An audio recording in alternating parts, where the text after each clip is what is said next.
अदालतमा पनि गइसकेँ मैले केस उहाँहरूले नि पहिला उहाँहरूले नि गर्नुभएको मैले गरेको पनि होइन खास होइन उहाँहरूले नि गर्नुभयो मैले अब गाली बेच्नुमा पनि उनीहरू हार्यो होइन अनि पछि मेरो बुढाले चिन्दैन मेरो श्रीमती होइन भन्नुभयो बुढाले होइन के सब छ भन्नुभयो त्यो मैले हजुर कागजहरू सबै ल्याएको छु होइन सबसँगसँग अनि त्यहाँ जाँदाखेरि यस खालका घटना हाम्रो समाजमा घटिरहेका छन् ढाँट छल लुट खसोट समाजमा चलिरहेको छ मलाई आश्चर्य के लाग्यो भने देशभक्त बर्दिवाल भनिएको नेपाल आर्मीको स्वयं एकजना व्यक्तित्वले जो अफिसर लेभलमा पुग्न लाग्नु भएको छ उहाँले जुन ढङ्गको ढाँट छल गर्नुभयो उहाँले हामीलाई प्रमाण पनि देखाउनु भयो सबै कुराहरू हामीले हेर्दाखेरि हामी कुन नतिजामा पुग्यौँ भने अहिले फोटो पनि देखाउनु होला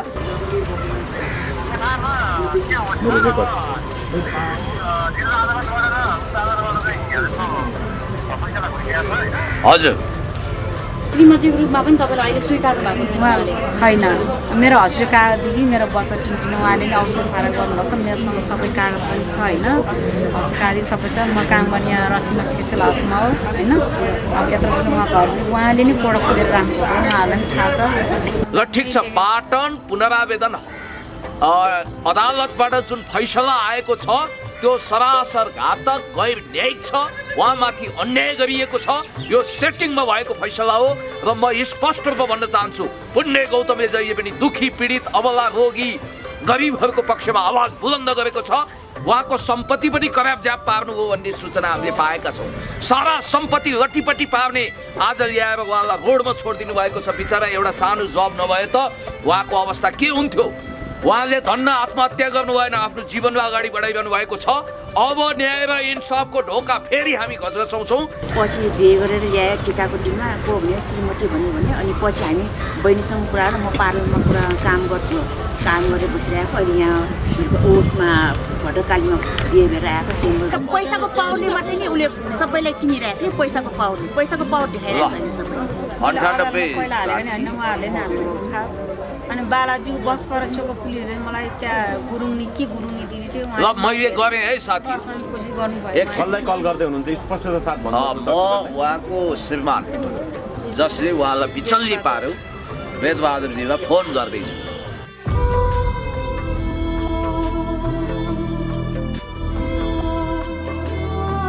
दर्शकबिन नमस्कार तपाईँलाई स्वागत छ सम्पूर्ण मिडियामा साथमा छु म बिन्ता छेत्री दर्शकबिन तपाईँले अगाडिका विभिन्न हाइलाइट्सहरू हेरेर थाहा पाइसक्नु भएको छ आज हामी कुन विषयमा कुराकानी गर्दैछौँ भनेर दर्शकबिन उता छेउमा हुनुहुन्छ सामाजिक अभियन्ता पुण्य गौतम र बीचमा हुनुहुन्छ चन्दा लामा दिदी जो चाहिँ एकदमै पीडित हुनुहुन्छ आफ्नै श्रीमान वेद बहादुर गुरुङबाट चाहिँ उहाँ एकदमै पीडित हुनुहुन्छ हुन त तपाईँले योभन्दा अगाडिका हाइलाइट्सहरू हेरेर पनि थाहा पाइसक्नु भएको छ उहाँलाई चाहिँ आफ्नै श्रीमानले चाहिँ यति बेला चाहिँ घरबाट निकालिएको अवस्था छ उहाँलाई चाहिँ आफ्नै श्रीमानले 3वटा बच्चा पनि फालिसकेको छ अबर्सन गराइसकेको छ र अहिले चाहिँ आफ्नै श्रीमानले चिन्दिन म तिमीको हो मेरो कुनै हक अधिकार छैन मेरो घरमा भन्ने जस्तो कुरा पनि गरिराख्नु भएको छ र वेद बहादुर गुरुङ जो उहाँको श्रीमान हुनुहुन्थ्यो उहाँको श्रीमानको चाहिँ उहाँ दिदी हुनुभन्दा अगाडि पनि अरू पनि श्रीमतीहरू रहेछन् जुन कुरा चाहिँ दिदीलाई विवाह भइसकेपछि मात्रै थाहा भएको छ र अहिले चाहिँ उहाँको श्रीमान वेद बहादुर गुरुङ चाहिँ सम्पर्कमै नआउने आए पनि उहाँको श्रीमतीहरूले चाहिँ कुटपिट गर्ने जस्ता कुरा पनि गरिराख्नु भएको छ हुन त हामीले योभन्दा अगाडि पनि दिदीको भिडियो प्रस्तुत गरिसकेका छौँ र त्योबाट पनि तपाईँहरू प्रस्तुत एकदमै तपाईँहरूलाई पनि थाहा भइसकेको छ र यतापट्टि छेउमा हुनुहुन्छ हाम्रै चन्दा लामा दिदीको घरबेटी हुनुहुन्छ र घरबेटी दिदीलाई पनि एकदमै धेरै थाहा छ उहाँको श्रीमानले उहाँलाई पटक पटक टर्चर गर्ने उहाँको पैसा खाने उहाँको 3वटा बच्चालाई पनि उहाँ फालिसकेको छ र यति बेला चाहिँ दिदी एकदमै पीडामा हुनुहुन्छ तर उहाँको पीडा सुक्दिने यति बेला कोही पनि हुनुहुन्न र त्यो हिसाबले चाहिँ यति बेला हामीले सामाजिक अभियन्ता पुण्य गौतम सर र उहाँको घरबेटी दिदीलाई पनि निम्त्याएका छौँ बाँकी कुरा हामी दिदीबाटै बुझ्नेछौँ यहाँ तिनैजनालाई स्वागत छ हजुर धन्यवाद नमस्कार यता दिदी पनि परिचय सुनिता ओके र हाम्रो चाहिँ आजको हुनुहुन्छ चन्दा लामा दिदी हुनुहुन्छ दिदी आज धेरै मिडियाहरू पनि यहाँ छन् होइन चन्दा घिसिङ हुनुहुन्छ के छ दिदी के भएको हो त्यो पनि सरसर्ती भनिदिनुहोस् न अहिले यस्तो अलिक ठुलो सोले अहिले यस्तो बुढा अहिले बाहिरबाट हाम्रो चाहिँ मुदामा 1.5 वर्ष 1.5 वर्ष भइसक्यो बुढा बाहिर जानुभएको बाहिरबाट आउनुभएको पनि छैन अनि छाउनीहरूसँग गयो अस्ति पनि त्यस्तै गर्नुभयो होइन अब त्यही कारणले अब उहाँ आउनु भएन त्यही कारण मैले चाहिँ गरेको अनि अदालत पनि गइसकेँ मैले केस उहाँहरूले नि पहिला उहाँहरूले नि गर्नुभएको मैले गरेको पनि होइन खास होइन उहाँहरूले नि गर्नुभयो मैले अब गाली बेचिनमा पनि उनीहरू हार्यो होइन अनि पछि मेरो बुढाले चिन्दैन मेरो श्रीमती होइन भन्नुभयो बुढाले होइन के सब छ भन्नुभयो त्यो मैले हस्पिटल सबै ल्याएको छु होइन सबसँगसँग अनि त्यहाँ जाँदाखेरि उहाँ बुढा त्यसै मुद्दा पर्दा त बाहिर जानुभयो बेदबहादुर गुरुङ किराना हो उहाँको नाम चाहिँ होइन पुरानो घर धादिङ यहाँ चाहिँ मनमैची हो लोकतन्त्र चोक थापाटो हो होइन धर्म गर्नुभएको होइन अनि बुढा चाहिँ धेरै कुराहरू खानुभयो पछि थाहा पायो होइन मेरो दुईचोटि त पार्टीहरूको अपरेसनै गरिसक्यो मेरो बच्चा तिनचोटि भइसक्यो त्यसले गर्दाखेरि अहिले मेरो चाहिँ यस्तो हालत बनाउनु छ उहाँहरूले चाहिँ त्यही भएर पनि मैले चाहिँ अब किन बुढाले चाहिँ त्यस्तो गर्नुभयो उहाँ त्यति टाढिनु भयो अनि त्यसबाट मुद्दा उहाँले नै उल्टै चिन्नुभयो भन्नुभयो होइन मलाई पढाइ लेखाइ छैन म्याम होइन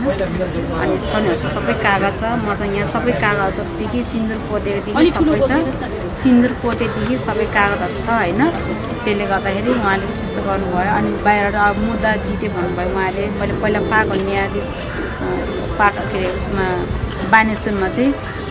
मिलेको थियो दिदीको कुरा मैले थोरै काटेँ है तपाईँको श्रीमान चाहिँ नेपाल सरकारको कर्मचारी पनि हुनुहुन्छ छाउनी हस्पिटल ल्याएको सुब्दार हो सुब्दार पनि हुनुहुन्छ उहाँ चाहिँ आर्मी पनि हुनुहुन्छ होइन अहिले चाहिँ उहाँले चाहिँ तपाईँलाई के भन्नुहुन्छ र तपाईँले त थाहा पाउनु अहिले चाहिँ उहाँले के भन्नुहुन्छ भने मैले मुद्दा जित्यो तँलाई हेर्नु मिल्दैन त जेसी गर मलाई मतलब छैन भन्नुहुन्छ उहाँले चाहिँ श्रीमतीको रूपमा पनि तपाईँलाई अहिले स्वीकार्नु भएको छैन उहाँले छैन मेरो हस्पिटल कागजदेखि मेरो बच्चा टिन्टिने उहाँले नै औषध खाएर गर्नुभएको छ मेरोसँग सबै कागज पनि छ होइन हस्पिटल कागज सबै छ म काम गर्ने यहाँ रसिमा फेसियल हाउसमा हो होइन अब यत्रो वर्ष उहाँ घर उहाँले नै पोडो खोजेर राख्नुभएको उहाँहरूलाई पनि थाहा छ मलाई चाहिँ मेरो बाबाले बिहा गरिदिएको होइन म दाइ भाउजू भाइहरूसँग बसेको होइन पहिला चाहिँ छाउनीहरू मेरो बुवा बिराभन्दा चिनेको उहाँले धेरै मेरो बुवालाई चाहिँ धेरै गर्नुहुन्थ्यो त्यहीँबाट चिनाजाना भएको हो होइन मेरो बाबाले बिहा गरिदिएको नि होइन हाम्रो दाजुभाइ लङ म्यारेज भएर चाहिँ उहाँले नै भगाएर बिहा गर्नुभएको हो भद्रकाली मन्दिरमा सिन्दुर पोते गर्नुभएको छ उहाँले चाहिँ सिन्दुर पोते त्यहीँ गर्नुभएको उहाँले त्यस्तो गर्नुभएको मलाई चाहिँ थाहा छ। पुण्य सर पनि आज हाम्रो यहाँ सामु पनि हुनुहुन्छ सर तपाईँले चाहिँ के बुझ्नुभयो यो कुराबाट हजुर उहाँको जीवन कथा एकदम मार्मिक खालको रहेछ यस खालका घटना हाम्रो समाजमा घटिरहेका छन् ढाँट छल लुट खसोट समाजमा चलिरहेको छ मलाई आश्चर्य के लाग्यो भने देशभक्त बर्दिवाल भनिएको नेपाल आर्मीको स्वयं एकजना व्यक्तित्वले जो अफिसर लेभलमा पुग्न लाग्नु भएको छ उहाँले जुन ढङ्गको ढाँट छल गर्नुभयो उहाँले हामीलाई प्रमाण पनि देखाउनु भयो सबै कुराहरू हामीले हेर्दाखेरि हामी कुन नतिजामा पुग्यौँ भने अहिले फोटो पनि देखाउनु होला तपाईँको कति सालमा विवाह भयो 66 सालमा ऊ 66 सालमा हो सर 66 सालमा विवाह हो र 66 असर हजुर अहिले तपाईँको जीवित बच्चाहरू छन् कि छैनन् बच्चा छैन सर मेरो बच्चा भयो अहिले कता हुन्थ्यो होइन त्यसले गर्दा मेरो अब अहिले पनि मेरो अब धेरै अलिकति रोग छ शरीरमा मलाई अस्ति दसैँमा 500जना मान्छे लाएर केटा मान्छे आए मान्छे लाएर मलाई फिटेको छ अनि धेरै बोल्दा पनि टाउ दुख्छ मेरो होइन एकैछिन मैले तपाईँको यो मार्मिक कुरा सुनिसकेपछि मेरो तपाईँ एउटा चेली भाइटिका लगाउने अथवा तिजमा माइत आउने लेभलको र घिसिङ चेलीलाई जुन ढङ्गले अन्याय गरेको छ सिउँदोमा सिन्दुर हालेर 66 सालमा लुकी छिपी विवाह गरेको फोटोहरू छ प्रमाण छ विवाह दर्ता गर्नुभएको छ कि छैन ल विवाह दर्ता प्रमाणपत्र नलिए पनि त्यो अदालतको न्यायाधीश को हुनुहुन्छ माननीय न्यायाधीशज्यू पाटनबाट फैसला भयो होइन न्यायाधीशको नाम भन्न सक्नुहुन्छ ल ठिक छ पाटन पुनरावेदन अदालतबाट जुन फैसला आएको छ त्यो सरासर घातक गैर न्यायिक छ उहाँमाथि अन्याय गरिएको छ यो सेटिङमा भएको फैसला हो र म स्पष्ट रूपमा भन्न चाहन्छु पुण्य गौतमले जहिले पनि दुखी पीडित अबला रोगी गरिबहरूको पक्षमा आवाज बुलन्द गरेको छ न्यायाधीश महोदय म तपाईँको घरमा आउनु नपरोस् पीडित चेलीलाई लिएर र म सुबेदारजीलाई पनि भन्न चाहन्छु र नेपाल आर्मीको चिफलाई पनि पूर्णचन्द्र थापाज्यूलाई पनि यो भिडियो उहाँले अवश्य हेर्नुहुन्छ उहाँको पनि यही भिडियो मार्फत ध्यान आकर्षण गर्न चाहन्छु अब तपाईँले नि कतिपय कुराहरू सही सत्य बोलेको हो भन्ने विश्वासमा छौँ यदि नबोलेको हो भने त्यसमा सहनी बुझ्ने तपाईँ नै हो तर तपाईँ प्रमाणसहित आउनु भएको हामीले बुझेका छौँ र म स्पष्ट रूपमा भन्न चाहन्छु सुबेदार साहब एउटा चेलीलाई तपाईँले लडाइ फकाइ प्रेम विवाह गर्नुभयो सिउँदोमा सिन्दुर हाल्नुभयो मातृत्वबाट वञ्चित गर्नुभयो पटक पटक बच्चा एबोर्सन गरेर बिचरी उहाँको हालत यस्तो छ रोएर बस्नुभएको छ उहाँको सम्पत्ति पनि खराब ज्याप पार्नुभयो भन्ने सूचना हामीले पाएका छौँ सारा सम्पत्ति लट्टीपट्टि पार्ने आज ल्याएर उहाँलाई रोडमा छोडिदिनु भएको छ बिचरा एउटा सानो जब नभए त उहाँको अवस्था के हुन्थ्यो उहाँले धन्न आत्महत्या गर्नु भएन आफ्नो जीवनमा अगाडि बढाइरहनु भएको छ अब न्याय र इन्साफको ढोका फेरि हामी घचाउँछौँ कानुनले भोलि सर्वोच्च अदालत गएर भने पनि पुण्य गौतम दाजु छ तपाईँ ढुक्काउनुहोस् हामी छौँ यत्र सञ्चारकर्मी साथीहरू हुनुहुन्छ तपाईँलाई इन्साफ दिलाउनको लागि यसलाई फेरि नयाँ केसको रूपमा हामी अगाडि लान सक्छौँ र म स्पष्ट रूपमा के भन्न चाहन्छु भने न्याय मरेको छैन साथी हो हामीले पहल गर्छौँ देश जनता न्याय इन्साफको पक्षमा समृद्धिको पक्षमा अन्याय विरुद्ध अत्याचार विरुद्ध भ्रष्टाचार विरुद्ध हामी अगाडि बढ्छौँ विलियम शेक्सपियरको पात्र स्याडिस्ट पात्र साइलक भन्दा पनि खतरनाक मान्छेहरू जसले उहाँको मातृत्व पनि लुटेको छ उहाँको भावनामा खेलवाड गरेर इमोसनल ब्ल्याकमेलिङ गरेको छ आज सडकमा ल्याएर छोडिएको छ र बर्दिवाल देशभक्तहरूको कर्तव्य यही हो यसै गरी चेलीबेटीलाई बर्बाद बनाउने उहाँको सिउँदोको सिन्दुरको धज्जी उडाउने यो हुनै सक्दैन त्यसकारण बहिनी नरुनुहोस् हामी छौँ र बाँकी कुराहरू तपाईँ राख्दै जानुहोस् चन्दा दिदीमाथि चाहिँ उहाँले चाहिँ तपाईँको श्रीमानले चाहिँ पटक पटक एकदमै धेरै कुटपिट पनि गर्नुभएको छ जुन फोटो चाहिँ तपाईँले पनि लिएर आउनु भएको छ प्रमाणको रूपमा त्यो पनि देखाइदिनुहोस् न उहाँमाथि एकदम घोक्राई मुन्टाई कुटपिट पनि भएको रहेछ त्यो देखाइदिनुहोस् ल हेर्नुहोस् उहाँले आफ्नो सुहागलाई पनि सिन्दुर पोतेलाई पनि साँचेर राख्नु भएको रहेछ त्यत्रो वर्ष काम गरेँ एकछिनको मैले पैसा जाउनु सकेन मलाई अहिले घरबिटीहरूले यहाँ साथीभाइहरूले मेरो साउजीले मेरो होइन पुरै फिल्मी शैलीमा अहिले यथार्थ ढाँट्ने भएको कुरा तथ्य ढाकछोप गर्ने उहाँको नियत देखियो उहाँले भद्रकाली यसलाई देखाइदिनुहोस् एकचोटि राम्रोसँग यही हो यही पोते हो यही सिन्दुर हो उहाँको इज्जत उहाँको पतिको सुहाग उहाँले गर्नुभएको किनेर लगाइदिनु भएको होइन 600 साल सोमबार होइन 12 गते उहाँले चाहिँ टिका दिन सायद पारेर लाउनु भएको किन जुठो पर्छ पछि हाम्रो घरमा मैले बिहा दर्ता गर्नु म पछि गर्छु नानी मेरो दाइ भाउजू त गर्छु उहाँले मान्छे नि अहिले उहाँले त लाउँदा भने 3टा बुढी चिलाइसक्यो कि लाउँदैन अहिले मसँग म जेठी कि कान्छी कि कुन छु 3टा भइसक्यो खास त्यो फोटोहरू पनि तपाईँले स्पष्ट रूपमा प्रमाण झल्किने फोटो र कागजहरू कृपया देखाइदिनु होला यहाँ फोटोहरू पनि देखिन्छ उहाँको प्रष्टै रूपमा यो फोटोले पनि प्रमाणित गर्छ तस्बिर आफै बोल्छ मैले भन्नुभन्दा नि यहाँ सबै यसलाई अहिले छोरी हो उहाँले सविता श्रेष्ठ होइन सुनिता महर्जनको छोरीको बिहा हो फोटो यसरी देखाइदिनु न यसरी देखाउनु फोटो यसरी देखाइदिनु यता क्यामेरातिर अलि तपाईँको एउटा कमजोरी के भएछ भने त्यही बेलामा गएर विवाद दर्ता तपाईँले गर्नु भएन कानुनमा त अलिकति तपाईँको बढी विश्वास कोटपिट गरेको फोटो सबै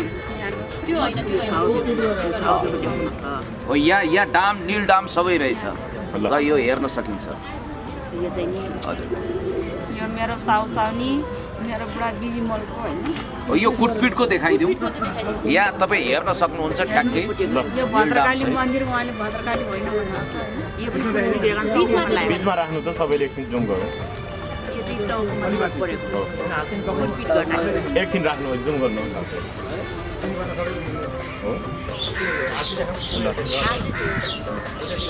ल यो कुटपिट गरेर नीलडाम भएको छ यो घाउको ल यहाँ हेर्न सक्नुहुन्छ उहाँको ठ्याक्कै यहाँ घाउ कटकट जिउ खान्छ ढाड दुख्छ टाउको दुख्छ उहाँलाई धेरै सायद म गलत छैन भने बुधबार तपाईँको चाहिँ श्रीमानसँग चौकीमा पनि भेट पनि भएको थियो त्यहाँ पनि तपाईँमाथि चाहिँ कुटपिट हुन उयो बहिनीहरू नै लुसेको मलाई तपाईँको जेठीपट्टि सल्ताको छोराछोरीले पनि तपाईँलाई कुटपिट गर्नुभयो कसले देख्नु भएको थियो चस्मादित गवाह को हुनुहुन्छ कुटपिट गरेको देख्ने को हुनुहुन्छ सबै त्यसको गलत अर्थ नलागोस् भिडियो नि खिच्नु भएको थियो कुटपिटको भिडियो यदि छ भने त्यो हामीलाई चाहियो भिडियो त छैन र सर जोस कुटपिट गरेको देख्ने यही हुनुहुँदो रहेछ यही छ उहाँको नाम डिटो हो यता चाहिँ हाम्रो घर दिदी पनि हुन्छ अब उहाँबाट सुन्नु अघि उहाँको सीमा यो चाहिँ आन्टीको छोरी हो ठिक छ यो पछि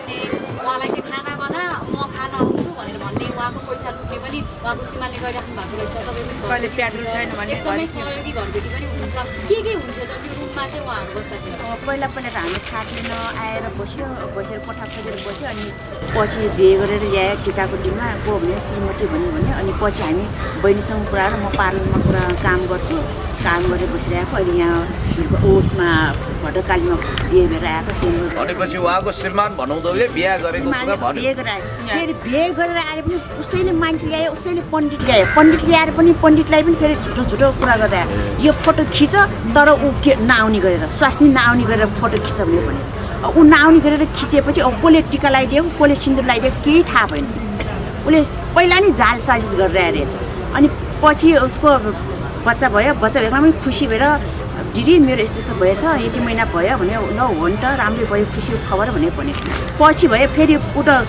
काम यो औषधी सौषधी बेच्ने के काम गर्ने रहेछ। थाहा भएर उसैले ब्लड झिकेर सबै गरेर 3-3चोटि बच्चा हुँदा पनि 3टा बच्चा नि उसले जस्तो चन्द्रजीलाई म अलिकति सोध्न चाहेँ, तपाईँहरू अन्तर्जातीय विवाह रहेछ होइन, जात फरक रहेछ, के छ घरमा उहाँले भित्राउनु भएन होला, भित्राउनु भयो अथवा घरतिर समर्थन थिएन अथवा विरोध के थियो त्यो तपाईँहरूको सम्बन्धमा घरले सपोर्ट गराएको थिएन कि कस्तो थियो भन्नु न। मेरो सासू ससुर पनि भेटेको, जेठा छोरा सबै भेटेको, तर जेठी भने चाहिँ थाहा थिएन, पछि थाहा पाएको छ। घरमा भित्र घरै लगेर घरमा एक दिन लगाएर उ गर्नुभयो, उहाँलाई थाङ्नामा सुताइएछ। एकदम उ बेलुका लगायो, बिहान झगडा पऱ्यो होइन, घरमा अब त्यही दिनै लगेको दिन झगडा पऱ्यो, त्यसबाट बाहिर अनि मैले अनुसन्धान केमा झगडा पऱ्यो, न्यु के थियो भन्नु त त्यो मैले चाहिँ अब त्यही हो, मैले चाहिँ अब मलाई बिहा दर्ता गरिदियो भन्ने कुरा पनि खास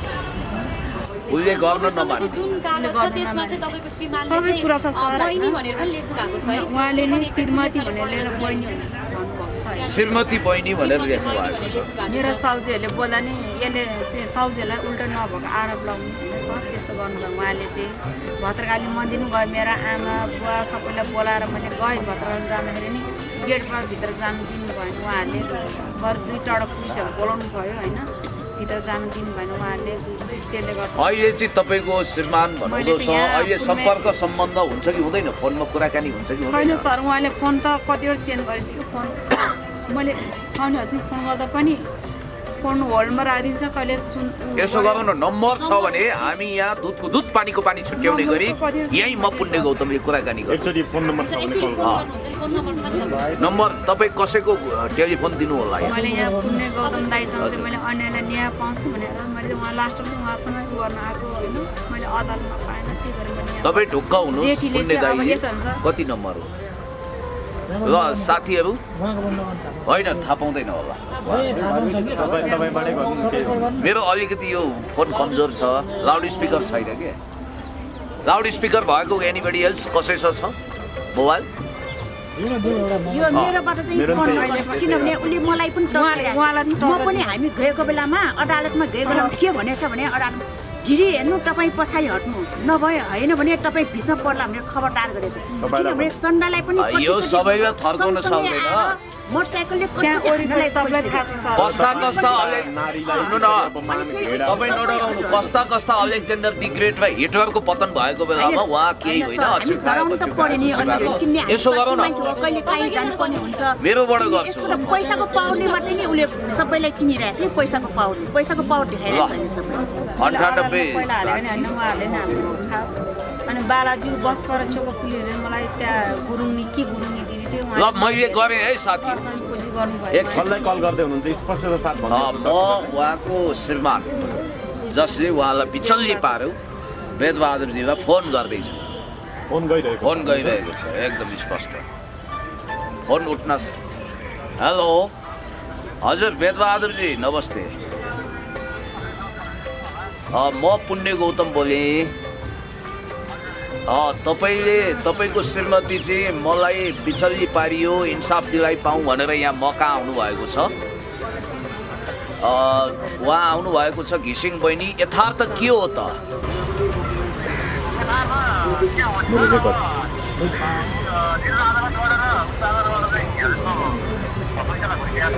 हजुर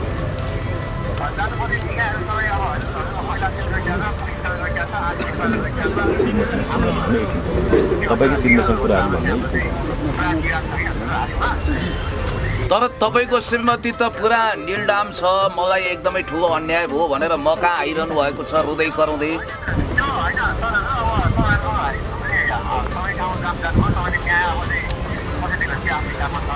हजुर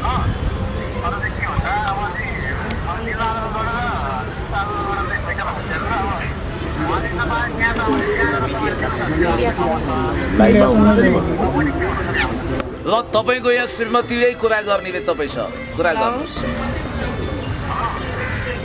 तपाईँ चाहिँ अस्ति मलाई के गर्नुभयो किरण पहिला मिडियाले पनि सुनिरहनु भएको छ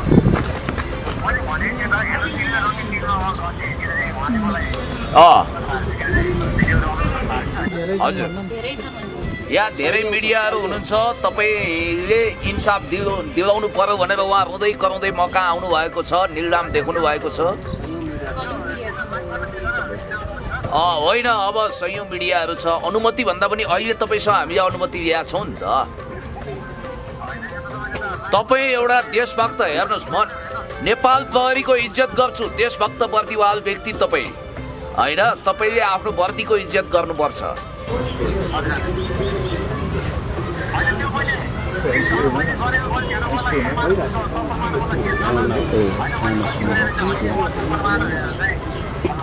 यो किरान योभन्दा पर्मनेन्ट कस्तो चाहियो भन्दा योभन्दा पर्मनेन्ट कस्तो चाहियो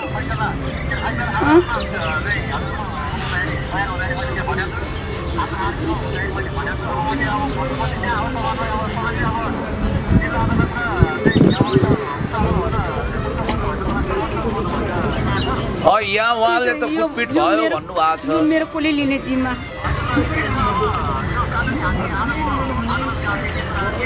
हजुर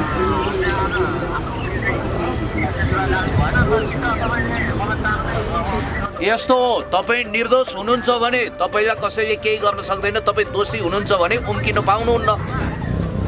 दुधको दुध पानीको पानी छुट्टिन्छ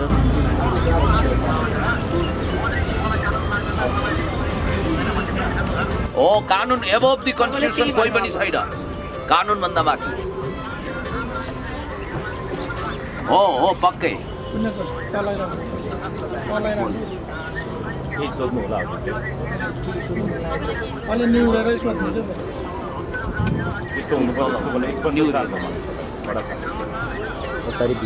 अब तपाईँले मलाई जिम्मा लिनु पर्यो नि त किरान कसरी जिम्मा यत्रो पर्मन चाहिँ के हो म मर्नु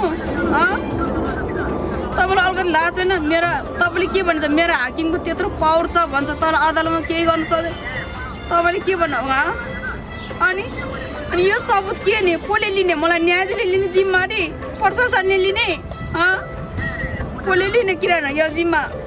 मेरो मर्न त ल अब जति कुरा तन्काए पनि त्यस्तै हुन्छ आधारभूत कुरा आएको छ र न्यायिक ढङ्गले नै अगाडि जाने तर तपाईँ एउटा कुरा के भने तपाईँले इन्साफ गरिदिनुहोस् हाम्रो भनाइ त्यति मात्रै हो म कसैको पक्षमा ढल्किएको कोल्टिएको छैन न्याय र इन्साफको पक्षमा छु तपाईँले न्याय गर्नु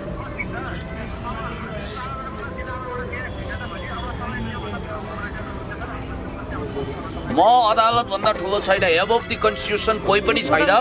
र न्याय कानुन भनेको मैले हेरपट पनि यत्रो कागज देखाइसक्यो होइन तर अरू त फोटोको भरले हुने त म त कुनै सेलिब्रिटी होइन नि त फोटो खिच्नलाई फोन काट मैले हेरपट पनि देखाइसकेँ होइन अब अलिकति म कुरा राखौँ उहाँको आशय तपाईँहरू अलिक टाढा हुनाले धेरै सुन्नु भएन भरे बोमबाट बुझ्नुहुन्छ उहाँले पनि आफ्नो कुरा राख्ने मौका पाउनुभयो नि त मिडिया सामु किनभने हामी कसैको तराजु न्यायको तराजु कतै ढल्किँदैन पल्टिँदैन उहाँले त्योभन्दा ठुलो अदालत तपाईँ जान सक्नुहुन्छ भनेर च्यालेन्ज गर्नु एउटा एकछिन दोस्रो कुरो उहाँले के भन्नुभयो भने तपाईँहरूले जसरी त्यहाँबाट कल गर्नुभयो के त्यो मिल्छ त भन्नुभयो मैले भने तपाईँलाई जानकारी गराएर नि कल गरेको भनी र उहाँको कुरो चाहिँ एकदम जिद्दीपूर्ण छ ढिड छ र उहाँले मैले त फैसला पाइसकेँ जिल्ला अदालत र पुनरावेदन अहिले हाइकोर्ट भन्छ त्यहाँबाट इन्साफ भइसकेको छ मैले जितिसकेको छु भन्ने खालको ढिपी गर्नुभयो तर एउटा कुरा म उहाँलाई भन्न चाहन्छु जनताको अदालत पनि छ यो चेलीको आँसु त्यत्तिकै झरेको छैन यो आँसुले पोल्ला र उहाँले पनि आफ्नो कुराहरू राख्नु भएको छ। अब यस्तोमा के हुन्छ भने तर्कले तर्कलाई पेल्ने कुरो गरे हुन्छ, मान्छेले लिडिडिपी गरे हुन्छ। त्यसलाई उहाँले गरेको तर्कलाई एक हिसाबले भन्नुपर्दा बहिनीले आफ्नो कुरा राखिसक्नुभयो नि, यहाँ त सत्य तथ्य सबै आइसक्यो। सबुतै छ नि बोल्नु भन्दा नि सबै छ सर। अनि ठिकै छ चन्दाजी, अब हामी एकदम कार्यक्रमको अन्त्यमा आइसकेका छौँ। अब तपाईँ चाहिँ कसरी तपाईँलाई न्याय होस् भन्ने चाहनुहुन्छ, श्रीमानबाट के चाहनुहुन्छ, कसरी म त यो समस्या अहिले पनि सुलझोस् चाहन्छु भन्ने उहाँ चाहनुहुन्छ? आओस्, मलाई मिलाएर राखोस्, म त्यही भन्न चाहन्छु। मेरो अप्सन त्यत्रो भइसक्यो, अझै पनि मेरो गाह्रो छ। साथीहरूलाई एउटा म नजिर तेर्साउन चाहन्छु। माला शाहजीको विषयमा यति धेरै लफडा भयो, त्यसका सहायक प्रकरणहरू पनि तपाईँलाई थाहा छ। हामीमाथि एट्याकसम्म भयो, के भयो 3 महिना तन्क्यो, अन्ततगत हिरासतमा पनि पसे चेलीहरू। तर आज तपाईँलाई एउटा सुखद खबर सुनाउँछु, माला शाहजीलाई उहाँको श्रीमान जर्नेलले अहिले वरण गरेर आफ्नो पत्नीको रूपमा स्वीकारिसक्नु भएको छ। यो हो सफलता होइन? त्यसकारण यो खुसीको खबर पनि म तपाईँलाई सेयर गर्न चाहन्छु र उहाँले पनि इन्साफ त पाएरै छोड्नुहुन्छ। भनेपछि आएर मिलेर बसोस्, मिल्नु राम्रो हो होइन? उहाँको चाहना नै मिल्ने छ। मेरो शरीरबाट मेरो यत्रो रोगी भइसक्यो, मेरो यत्रो ज्यानो भइसक्यो होइन, सायद मिलाएर राखोस्। त्यो केही छैन, मेरो सबैभन्दा सब दिदी के पनि छ। भन्नुहुन्छ? तपाईँ पनि उहाँको जस्तो तपाईँले पनि आफ्नो घरमा राखिसकेपछि केही कुराहरू त थाहा छ, जहाँ भए पनि आफ्नो सत्यताको बारेमा बोल्न तपाईँ हिचकिचाउनु हुन्न होइन त? हजुर, म त बोल्न ठाउँमा बोलिदिन्छु। हजुर, तपाईँले जे देख्नु भएको छ त्यो स्पष्ट साथ राख्नुहुन्छ। सबै त भन्नै पर्छ मैले, कि न्याय पाउनु पर्यो नि। एउटाले दुःख पाइसक्यो, त्यत्रो भइसक्यो, डेढ वर्ष भइसक्यो, फोन गर्यो, नम्बर थाहा पायो कि चेन्ज गरिदिन्छ नम्बर, फेरि अर्कोबाट नम्बर कहाँबाट फेला पाउँछ, त्यसबाट फोनको फेरि नम्बर तपाईँको यो मानतालाई हामी एकदमै सम्मान गर्छौँ। एउटा चेलीको लागि तपाईँ पनि चेली सपोर्ट गरिरहनु भएको छ र चन्दाजीले न्याय पाओस् र हामी पनि तपाईँको न्यायको लागि अन्तिमसम्म हाम्रो तर्फबाट के गर्न सकिन्छ त्यो योगदान दिनेछौँ। तपाईँहरू किन जग्गा जानु भएको छ? हजुर, म फेरि यो पनि भन्न चाहन्छु कि हामीले यहाँ डेरामा बहिनीलाई राखेका छौँ। यो हामी उस श्रीमान भेर उसले चिन्ता लिने कि हामीले चिन्ता लिने? ऊ कहिले डस्बिनसम्म उठ्दैन, सन्चो हुँदैन, कहिले काहीँ सन्चो हुँदैन, उठ्दैन। हामी चुनेर मऱ्यो कि विष खायो कि हामीलाई चिन्ता हुन्छ नि। के भने हामी थला पर्छ नि त, हामी पर्छ जेलमा केही भयो भने। उसले सोच्ने कि हामीले सोच्ने, ऊ श्रीमान भेर उसले सोच्ने कि हामीले सोचिरहेको। एउटा समस्या चाहिँ मैले के देखेँ भने उहाँ डिप्रेसनमा पर्ने खतरा भयो। केही होला भन्ने डर। हरेस सरेस दुवै नखानु, मर्ने कुरा नसोच्नुहोस्, अमूल्य एक बारको जुनीमा बाँचेर केही गर्नुपर्छ। र तपाईँको श्रीमानले यो कुरा बुझ्नुहुन्छ र म उहाँलाई पनि के भन्छु भने तपाईँपट्टि पनि होइन, उहाँपट्टि पनि होइन, कसैको विरुद्ध पनि होइन, म सत्य र न्यायको पक्षमा छु। तपाईँलाई न्याय मिल्छ ल। र पुण्य गौतम तपाईँको न्यायको साथमा छ।